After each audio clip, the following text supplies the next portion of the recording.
अहमता ममता पूर्ण प्रेमी रसिक गुरुदेव के चरणों में समर्पित हो जाती है। इसी से उसको कोई परवाह नहीं होती, क्योंकि अहमता गई तो परम पद का अधिकारी हुआ, ममता गई गुरुदेव के चरणों में तो प्रेम प्राप्त हो गया। दोनों बातें ध्यान दीजिए, और ये दोनों सब बचा के रखते हैं अपनी अहमता और ममता शुद्ध स्वरूप से। जब ये वस्त्र गुरुदेव को दे दिया, वो सर पे बांधे, वो कमर में पहने, वो चरणों के नीचे रखे, प्रश्न कैसे हो सकता है कि हमारे वस्त्र का आपने ऐसा कैसे प्रयोग कर लिया, चरण में कैसे रख लिया?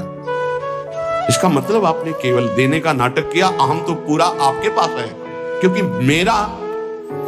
मेरा शब्द तो केवल गुरुदेव में गया। मेरे गुरुदेव बस तन वांग मनोभिरमलय सोहम तवि वास्तिता, मेरा शरीर की समस्त क्रियाएं, मन का संकल्प, बुद्धि, अहम, ये गुरुदेव का है। मैं कैसे प्रश्न कर सकता हूं? अब मेरे अंदर प्रश्न की कोई धरा ही नहीं रह गई। यंत्रवत जैसे चाहे वैसे चलावे, परम पद मिला हुआ है, जो बड़ी बड़ी साधनाओं से नहीं मिलता, वो समर्पण से प्राप्त होता है। अहमता ममता, जिससे किसी ने एक प्रश्न किया कि जब हम आश्रय की चर्चा सुनते हैं तो हमारा साधन पथ में प्रमाद हो जाता है। क्यों? इसलिए कि आश्रित नहीं हो, तुम्हारी अहमता ममता समर्पित नहीं है, इसलिए अहमता ममता समर्पित हो जाए। उसका परिचय है नारद जी की भक्ति सूत्र में, आश्रय का परिचय है तदर्पिता अखिलाचारिता तत्स्मरणेन परम व्याकुलतेति। समस्त आचरण, शरीर ये समर्पित, एक क्षण के लिए भी विस्मरण होने पर परम व्याकुलता, ये आश्रित का लक्षण है। अभी समझ ही नहीं पाए कितना बड़ा आश्रय का स्वरूप।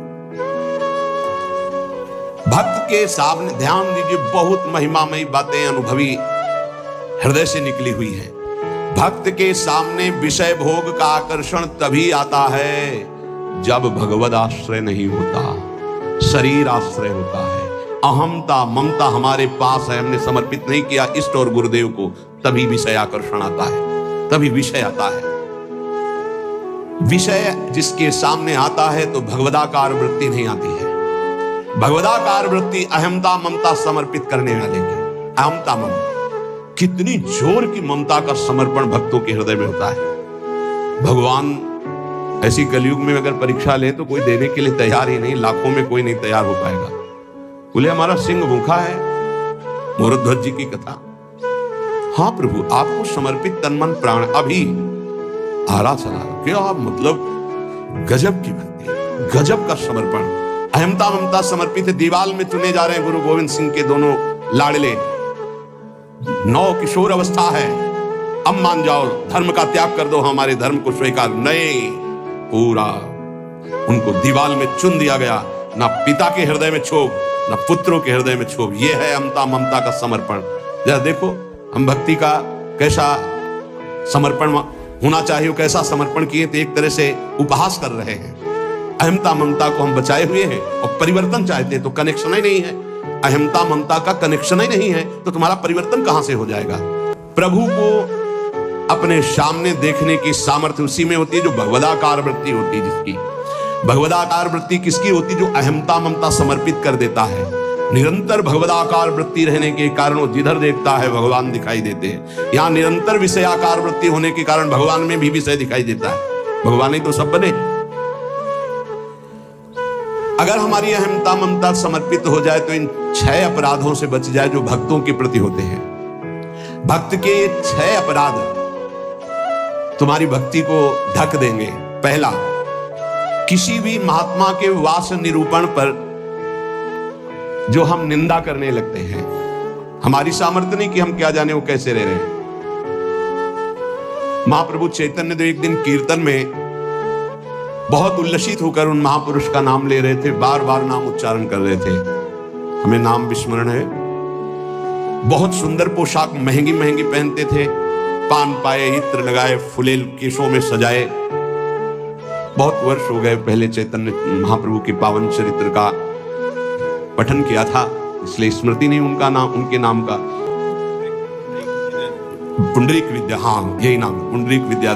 तो गदाधर आदि जो भगवत महाप्रभु के पार्षद थे, उन्होंने सोचा कि जब महाप्रभु भाव में ऐसा उनका नाम उच्चारण कर रहे हैं तो कोई वीतराग बड़े परमहंस महापुरुष होंगे, चलो उनके दर्शन करने चलते हैं। तो पता चला कि अमुक जगह वो आए हुए हैं। वहां तो देखा बहुत सुंदर पलंग, दुग्ध फेन जैसा, ऊपर से गद्दे के ऊपर चदर और गिरदार लगे हुए हैं।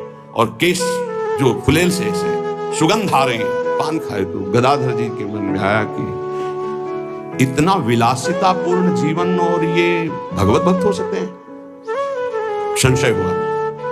तो एक जो महाभागवत साथ गए थे, तो उन्होंने भगवान श्री कृष्ण की रूप माधुरी का भरा हुआ श्लोक गान किया। जो ही श्लोक सुना हुंकार मारी और धूल दूसरी हा कृष्ण हा कृष्ण। और वो सब जो अब उनकी समझ में आया कि अरे महाप्रभु जो बोल रहे थे परम सत्य, वो प्रेम की अष्ट सात्विक भाव संवरण होना मुश्किल हो गया। अश्रुधारा नाक मेरे धूल दूसरी थी। गदाधर जी ने चरण पकड़े और कहा मेरे से भारी अपराध बन गया। ऐसे महापुरुष के बाहरी स्वरूप को देखकर हमारे अंदर अश्रद्धा हुई थी, दोष दर्शन हुआ था, क्षमा चाहता। कैसे क्षमा हो? तो शिष्यत्व स्वीकार किया। चरित्र में ऐसा पढ़ा। किसी भी भक्त या महात्मा के वास निरूपण, वेश निरूपण की अगर वृत्ति आपने की तो अपराध बन जाएगा। अरे ऐसा, इनको तो ऐसा होना चाहिए, इनको तो ऐसी जगह रहना चाहिए, इनको तो ऐसा नहीं। कुछ महापुरुषों की स्थिति होती है, कुछ तो उस स्थिति का दंभ करते, कुछ स्थिति होती है। हम क्या जाने कौन स्थिति में कौन दंभ कर रहा है। जिनके वचन श्रवण से, दर्शन से, संभाषण से हमारे हृदय में भागवतिक परमाणु उदय होते हैं, उन महापुरुषों के चरणों की वंदना उनकी वाह स्थिति पे नहीं देखते। हो सकता है सोने चांदी के सिंहासन पर बैठे हो, छत्र हो, चंवर डुल रहा हो, और स्थिति ब्रह्माकार है, स्थिति भगवदाकार है, कैसे पता चलेगा? परशुराम जो आचार्य जी थे, उनके आश्रम के बाहर लिखा था माया सगी न तन सगा, सगा न ये संसार। परशुराम ये कह रहे सगा सुसिरजन हार। तो एक लंगोटी लगाए लौकी की कमंडल लिए, भारी वैराग्य वृत्ति के अंदर गए और कहा ये श्लोक किसका लिखा हुआ है? दोहा। तो उनका गुरुदेव का कहाँ है? तो गए देखे गिरदा लगा हुआ, छत्र लगे हुए परशुराम देवाचार्य जी महाराज। तो उनका महाराज आपका श्लोक लिखा हुआ है? बोले हाँ। तो बोले केवल लिखा हुआ है या है आप में? क्योंकि उनको गर्व था कि मैं लंगोटी लगाए लौकी का, ये तो वैभव संपन्न महात्मा है। बोले लिखा है माया सगी न तन सगा, सगा न ये संसार। तो आपने कहा सगा जो सृजनहार, हम तो सब माया ही देख रहे हैं। उनका आपका इशारा क्या है? बोले जब सृजनहार सगा है तो फिर माया क्या? बोले चलो आपने समझा दिया, बड़ी कृपा, चल दिए। बोले कहाँ चल दिए? बोले जहां ले चलो आप। वो स्थिति प्रज्ञ महापुरुष थे। चल जब 10-12 किलोमीटर चले तो बोले भिक्षा का हमारे समय हो रहा। तो बोले परशुराम देवाचार्य ने आज तक कभी हाथ नहीं फैलाया। आकाश वृत्ति पे हम रहते हैं, प्रियालाल जैसी व्यवस्था करते हैं उसके अनुसार रहते हैं। बोले हम तो भिक्षा वृत्ति से रहते। बोले जाओ मांगने। बोले आपके लिए भी लिया, मैं कभी किसी का सहयोग नहीं चाहा, केवल सीधे प्रियालाल से आप अपने लिए लाइए और पाइए, और जहां आपकी इच्छा वहां ले चलिए। वो गए भिक्षा लेने, वो जंगल के एक जगह बैठे हुए थे।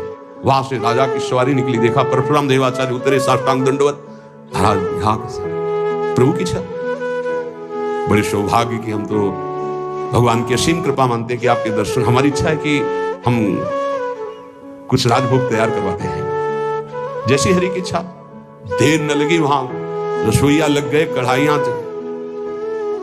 महाराज अगर यहां विश्राम करें, बस इशारा हो जाए तो जैसी हरि इच्छा। खुदाई शुरू, आश्रम निर्माण की नींव के लिए खुदाई शुरू, कढ़ाई चढ़ गई, बनना शुरू हो गया। वो संत आए 1 घंटे बाद, वहां देखा। बोले यहाँ क्या हो रहा है? बोले यहाँ आश्रम बनेगा और ये रसोई बन गई। तो उनका महाराज ये क्या लीला है? तो बोले तुम जिस वैराग्य के अहम वृत्ति को धारण किए हो, उस अहम वृत्ति का त्याग करो। वैराग्य का तात्पर्य होता है राग रहित, स्पृहा रहित होना। वो चाहे असंख्यों के वैभव में बैठा है, लेकिन राग और स्पृहा रहित है। अगर एक लंगोटी का भी राग है, लौकी के कमंडल का भी राग है, शरीर का भी राग है, वो रागी है, वो वीतरागी नहीं है। वीतराग की स्थिति को समझना बड़ा कठिन। दत्तात्रेय जी महाराज से यही पूछा कि आप कोई कर्म नहीं करते, कर्म ना करने वाले को विषय नहीं मिलता, और विषय सेवन ना करने से ऐसा स्वास्थ्य कैसे हो सकता है आपका?